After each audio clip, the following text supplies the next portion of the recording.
Are we expecting any major changes in negotiations or a ceasefire? Probably not. Maybe Europe and we will feel the lion's power, or maybe nothing will change. We'll discuss it now live on the 24 YouTube channel. We meet every Tuesday at 7 p.m. I'm Iryna Uzlova, joined by political strategist Mikhail Sheitelman. Hi Mikhail, glad to see you, even through the screen. Glory to Ukraine. Я Iryna Uzlova и Mikhail Sheitelman, политтехнолог, вместе со мной. Михаил, здравствуйте, искренне рада вас видеть. Слава Украине. Glory to the heroes. Hi, Iryna. The call me back and forth got boring. Budanov felt it too. Same reasons for war, same tired arguments from the usual underachiever. Trump imposed sanctions. Or did he? I agree with Alexander Merezhko, Mikhail Podolyak, and Taras Zagorodny. Nothing has really changed. The status quo remains.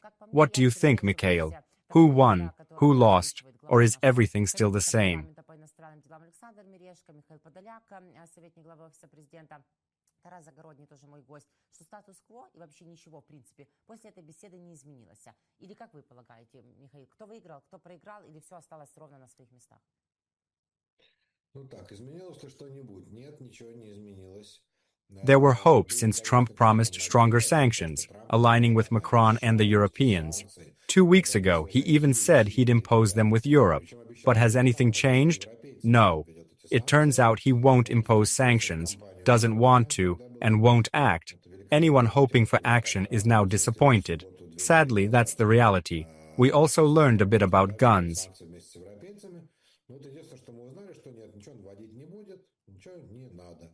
Ничего он делать не хочет. Это мы узнали. Ну, у тех, у кого были надежды, что он хоть что-то сделает, они и растаяли. К сожалению, это вот так теперь. Про оружие тоже мы узнали. Rubio said there will be no new aid packages. Current ones continue, but no new deliveries planned. Europeans won't send patriots to Ukraine, and the US won't either. This was predictable, fitting a neutral negative scenario. Essentially, we lost the US as an ally. Not yesterday or after Trump's call to Putin, but when he was elected on November 5th. Everything since has been false hope for change.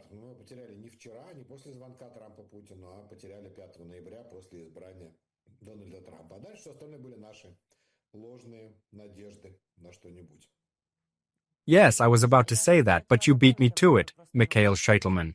We didn't lose the US yesterday. It happened after the White House changed hands. The Financial Times, citing sources, says Trump has effectively withdrawn from negotiations after his second call with Zelensky and European leaders. Now the Vatican is ready to offer a new dialogue. So, Trump is stepping aside. What's next? No new aid packages, but maybe weapon sales or symbolic sanctions. What can we expect from this team?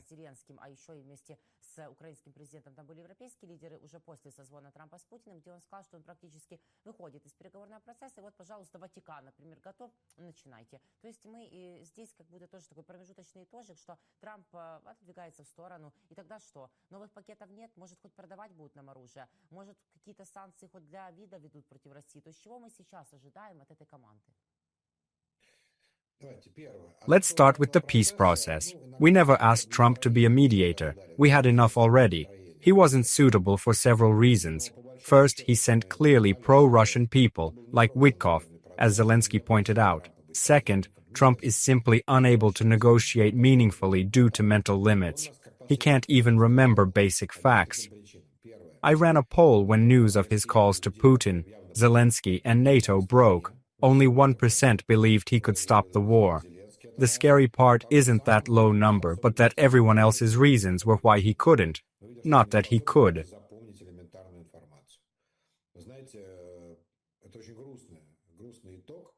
Я проводил опрос, вот глаз народа вам, Vox Populi, да, в пятницу, когда мы еще только, когда это, в воскресенье, когда было объявлено, что будут вот эти звонки, соответственно, Путину и потом Зеленскому, и потом в НАТО, я провел у себя на канале опрос через Телеграм.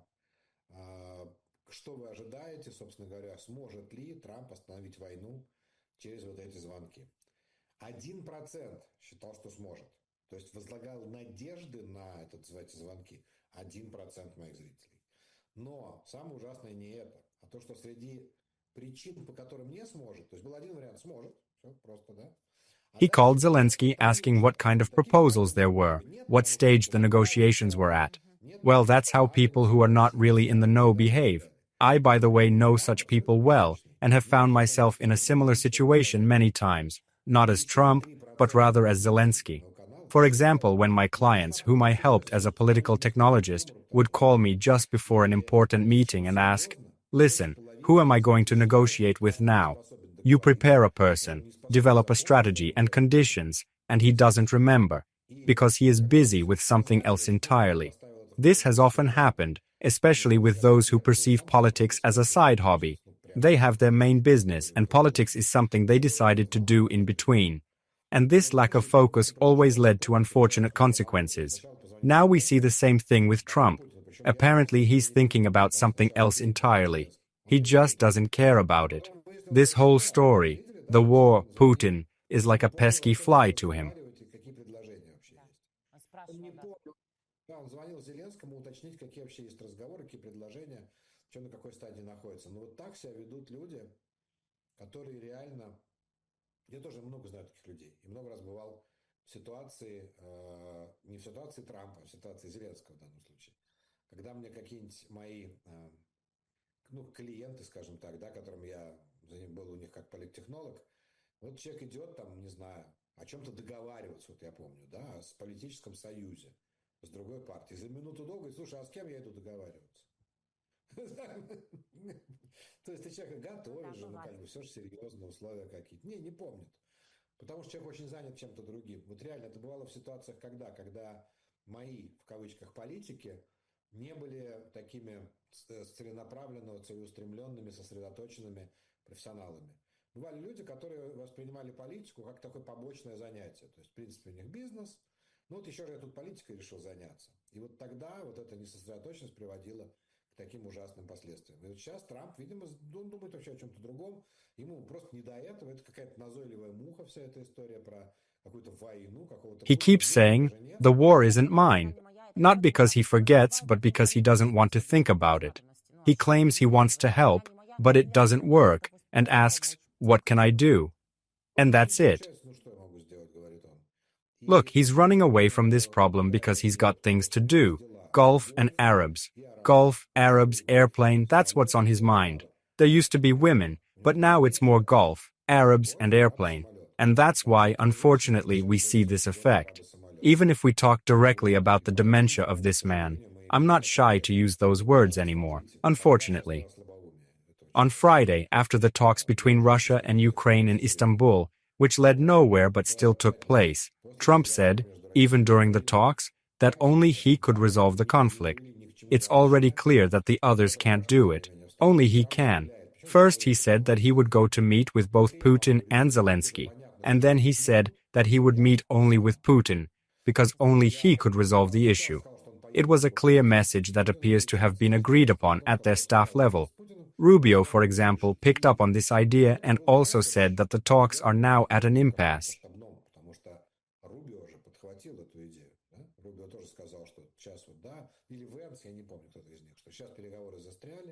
Only Trump can personally intervene to move the process forward, and so on and so forth. Vanessa, well, it's all clear there. So Trump calls Putin, talks to him for an hour and a half or 2 hours, and then posts a tweet. Let them negotiate directly with each other. They know all the nuances. Nobody else knows how to do it. Like what? Then what was all the talk about all weekend if only Trump can do anything?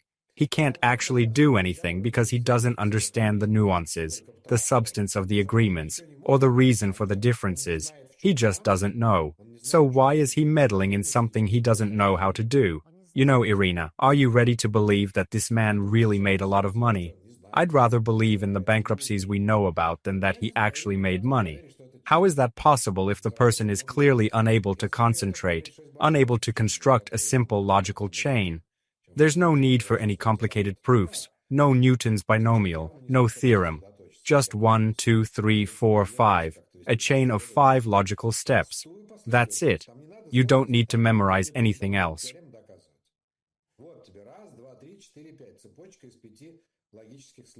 Thank you to our 2,200 plus viewers across the country, including Sheitelman's, Chernihivshchina, and Kyiv.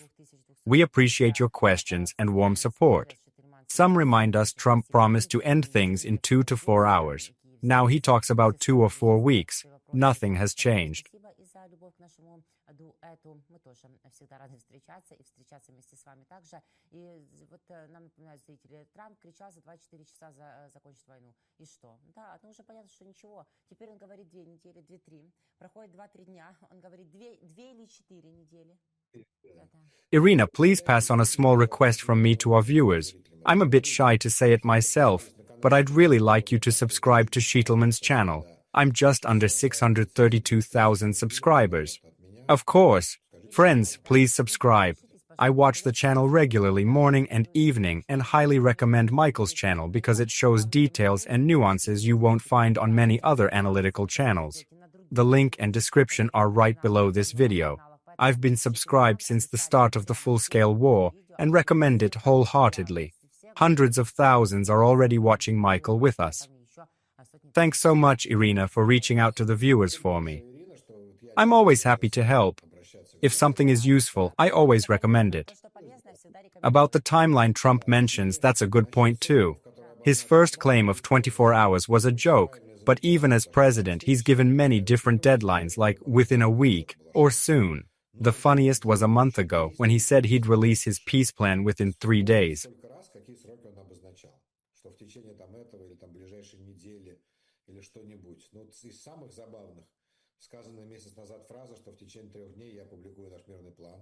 Have you seen this peace plan? He promised to publish it within 3 days. That was March 20th. He gave Putin 1 month to act or face secondary sanctions on Russian oil and gas. Marco Rubio said on April 1st that Putin had weeks, not months, before sanctions. But nothing has happened. A week ago, he said the war would end in 2 to 3 weeks. Now he's stepping aside. He's promised meetings with Putin, Zelensky, and others many times. Now he promises a meeting with Putin in 2 to 3 weeks, but has only talked to Zelensky and Rutte. People can't rely on his words anymore. How do Americans live with a president who lies and breaks promises? He not only failed, but promised to stop the war quickly and now says, I tried, it didn't work, I'll keep trying. That's the least you'd expect.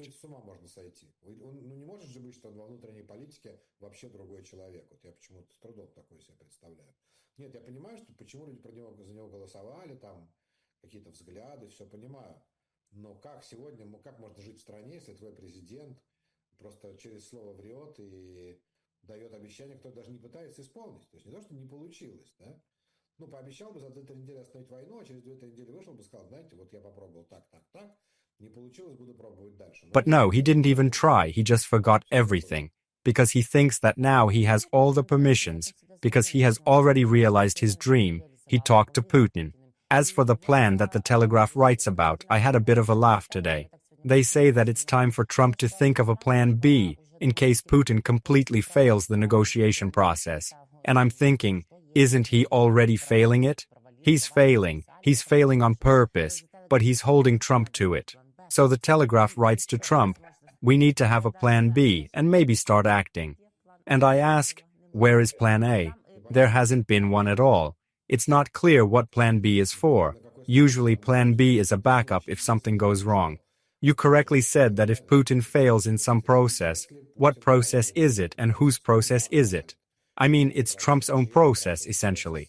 That's what I think too. Thinking together with you about possible scenarios, I hear that either Trump can return to the policy of the previous Biden administration, which he probably won't do because he criticized it so much, i.e., sanctions against Russia, weapons for us, and so on. Or he can just give up on everything and walk away.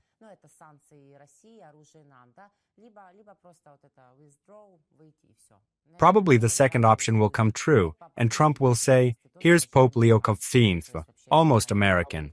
I mean American at all, just a pope. First of all, it would at least suit us that they keep the existing sanctions and that these sanctions remain as tough as possible. This is very important for us, for defeating Russia and destroying the Russian economy in any case. Let the Europeans impose new restrictions. The discussion has already started today on whether to limit the price of Russian oil to $50 or $30 per barrel. This is already good progress. That is the first thing. On guns, there was literally a news flash today from which I realized the following. Oh yes, I remembered. It was a Washington Post article on Trump's 3 major fundamental mistakes in negotiations and attempts at a peace process. In brief, the author identifies 3 mistakes. The first is to believe that Putin really wants peace. The second is Trump's belief that it is possible to make money from trade with Russia, that Russia is a promising economic country. In the author's opinion, it is a completely unpromising, corrupt, and pointless country, similar to Africa, where it is very difficult to do business. And the third mistake is to think that Ukraine has no strong cards. In fact, Ukraine's card is European support, financial and military aid. The author even mentions that the only thing that is really needed is intelligence. If there is American satellite data, Ukraine will be able to cope further with European weapons. I agree, we have options. We talked about buying Guardians, Rafales, Gripens, and learned javelins aren't American-made. They're actually Swedish-made or European. Dolphin Fredovich praises this development a lot, so javelins aren't strictly American weapons. On the other hand, nothing really changed for the better. Weapon supplies from existing packages like the 500 million and billions for sale are still ongoing. Intelligence sharing continues too. They may have talked to satisfy personal interests, but no one is forcing us to sign any memorandum. By the way, what kind of document is this memorandum? Их тоже никто не отменяет, 50 плюс миллионов, да, это все тоже мы будем, возможно, обмен разведданными тоже никто не прекращал. То есть, поговорил и поговорил, удовлетворил, может, свои какие-то личные желания. А на самом деле никто же не принуждает нас, садитесь, подписывайте вот тот какой-то меморандум. Что это, кстати, за документ? As far as I've been able to figure out, I'm not 100% sure, but this version seems plausible. Let me say right away, it's not my version. So what are Europe and Ukraine demanding of Putin? The Europeans insist on a ceasefire first and then negotiations. That makes sense. Putin, on the other hand, says, no. First, we must sign a final peace treaty that will resolve all issues, no matter what he wants to include in it. Not just a truce now, during which you will strengthen and then refuse our terms. No, let's negotiate a final agreement right away. That's exactly the position that Witkoff is promoting. First, he went for a ceasefire, and then he went back to Trump and said, no, Putin doesn't want a ceasefire. He wants a final agreement right away. The memorandum story is Putin's idea to combine both the ceasefire and the peace treaty in one document.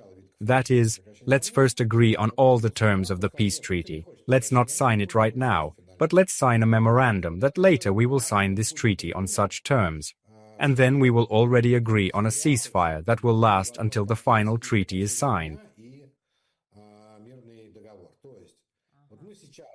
Предлагает Путин. Договоримся обо всех условиях мирного договора. Мы его подписывать не будем, но договоримся.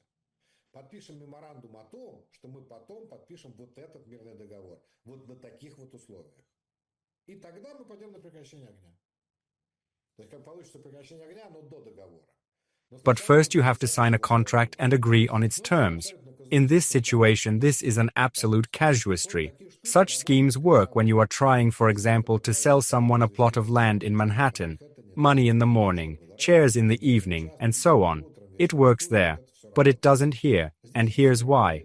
The reason is fundamentally different. The desires and opportunities of Russia and Ukraine do not coincide in the slightest.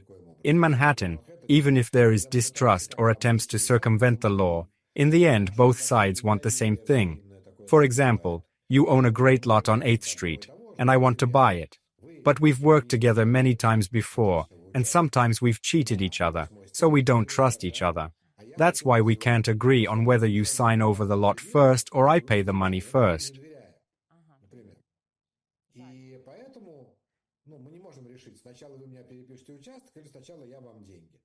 Then the bank comes and opens an escrow account, into which I deposit the money.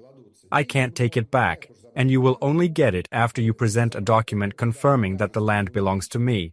That is, I won't take the money, but you won't get it until you hand over the land plot. That's how any transaction works. In principle, I made such deals often when I worked with strangers. This is an example. But pay attention to what is important in this transaction. You want to sell the plot, and I want to buy it. You want to get the money and I want to give it to you. This is fundamental. And Russia and Ukraine have fundamental differences. We don't have a common goal. They want one thing and we want something completely different. That's it. You know what Rubilo said today? It's just a brilliant phrase. It should be carved in gold letters. The main problem with the war in Ukraine, Rubilo says, is that Russia wants what it doesn't have and has no right to, and Ukraine wants what it can't get back militarily. That's the crux of the problem. Do you understand? Here, Lena, you very accurately assessed Trump's activity. He grabbed the situation. Well done. Now we should call him up and say, well done, he did it. Он понял. Да, понимаете, вот Ирина, браво, вот вы оценили высоко деятельность Рубио. Он схватил, молодец. Вот его сейчас надо вызвать и сказать, вот молодец же, смог же. Look, this what's his name? U.S. Secretary of State is only 4 months old and he's already figured it out. Got it. Yeah, so in 4 months. And Trump is 4 months president. He hasn't figured it out yet, not yet. He's just kind of higher, you know?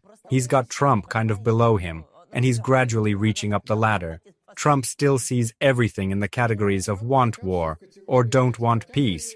For him, the main category is, I believe Putin wants peace. Then why is he at war if he wants peace? That's the simple question. But Trump hasn't answered it, hasn't asked it. Critical thinking is when you test every thought with such questions. Here, I believe Putin wants peace is a blind belief, not a hypothesis that must be tested. Why then is he at war? Maybe if he didn't fight, there would be no war. But he is fighting, so something is wrong. That's the difference between faith and hypothesis. And Rubio realized that after 4 months, good for him. It's already clear that you can deal with him. He's got a deep understanding. And about the nuances, as Trump says, only the parties themselves understand. These are subtleties. But Peskov says, the devil is in the details. By the way, Mikhail, Putin said yesterday that there is a time frame for considering the ceasefire memorandum. And you and Peskov and Ushakov are saying, the devil is in the details, there is no time. What about the kickbacks? It's clear. Otherwise, Europeans would have pressured or imposed sanctions. It's an endless process, just as they want. From the start, Putin acted predictably in this peaceful American process. I predicted this even before Trump's election. Trump said he'd call Zelensky to demand conditions. If he agreed, one outcome. If not, another. He did that. Then he said he'd call Putin with similar terms. I predicted Putin wouldn't give a clear yes or no, and he hasn't for 4 months. Putin says they want peace but cite root causes and insist on a memorandum before stopping.